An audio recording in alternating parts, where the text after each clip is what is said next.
Saturday there was an event took place in Newton Hamilton, which was a good day's entertainment, I think, for a lot of the local people. But what a lot of Protestants from that area said to me was all it did was bring back bad memories.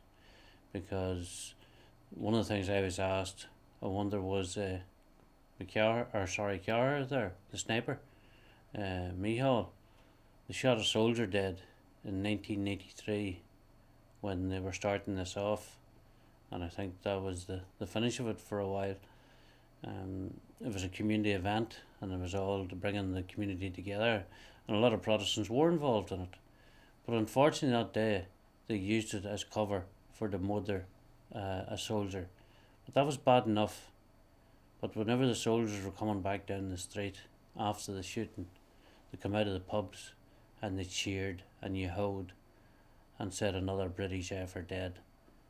It sickened a lot of the people from the Protestant community, and also a number of ordinary Roman Catholic people as well, because they didn't want to be standing there while them people were cheering and laughing at a young English fella been shot dead by the so-called sniper. The sniper, 200-300 yards away, but I know that's another issue. So that was what Saturday brought back to the local people. There's been a lot of to and fro in the papers about the Ravy family. And again, I'll make this quite clear. Nobody had the right to go in and shoot anybody. It is completely and utterly wrong for anybody to carry out murder. With that said, I can understand why the HET come out and give Eugene Ravy a clean bill of health. This is the man who was in court. This was the man who, I believe, got a prison sentence, if I'm not mistaken. This is the man that was barred for life.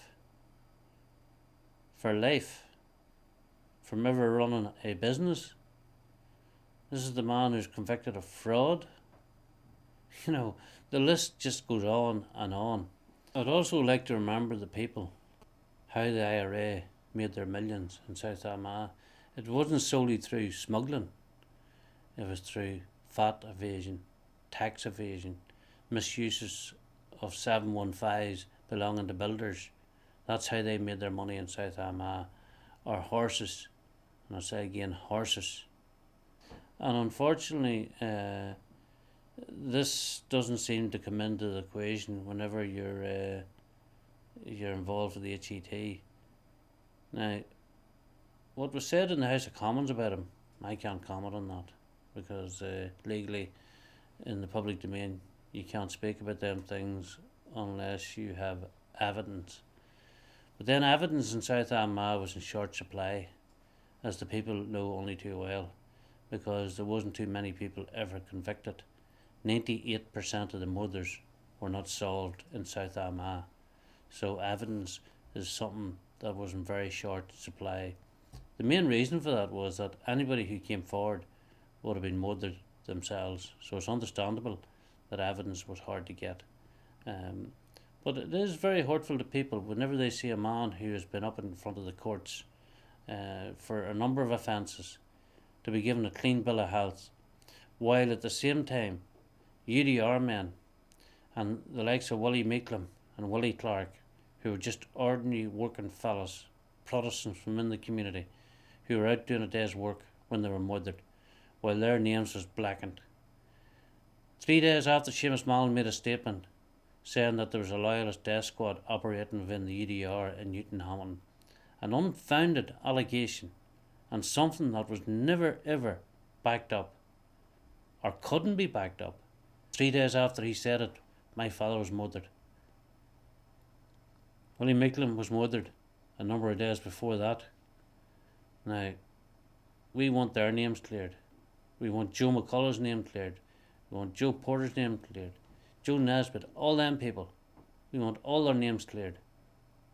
Now that the HET has set the trend, whereby they're going out and giving people who have convictions and God only knows what else to their name a clean bill of health, well, perhaps they'll now do the same for our families, because for years this has hung over them because nobody challenged Seamus Mallon about what he said.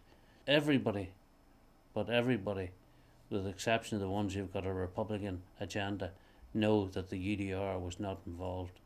And the other thing, the HET tell us that intelligence is not evidence. Well, I would have to ask, in the case of Robert McConnell, who had a full military funeral, and also the Secretary of State attended his funeral, who was never ever in his life arrested for anything. Where is there evidence to convict that man in the character assassination that they've done on him because he was a good soldier and a loyal member of the community? That's why the IRA set out to badmouth him and use people who had other agendas to do that. If the HET is so much into evidence, well, we would ask them to produce the evidence in relation to Robert McConnell, because there is none. Robert McConnell was a good soldier, he was a good UDR man, and he served his community well, and he looked after his disabled sister, and that he worked hard during the day when he wasn't out on duty. And if he wasn't out on duty, he was looking after his sister. You know, this is the type of people that they're working a character assassination on. It was bad enough for them to murder them, but now they're trying to assassinate their character as well. Well, we're not standing back any longer for it. We are demanding that our politicians do something about it. We're also demanding that Seamus Mallon, because he didn't do it in the House of Commons, he done it in the public domain without any evidence.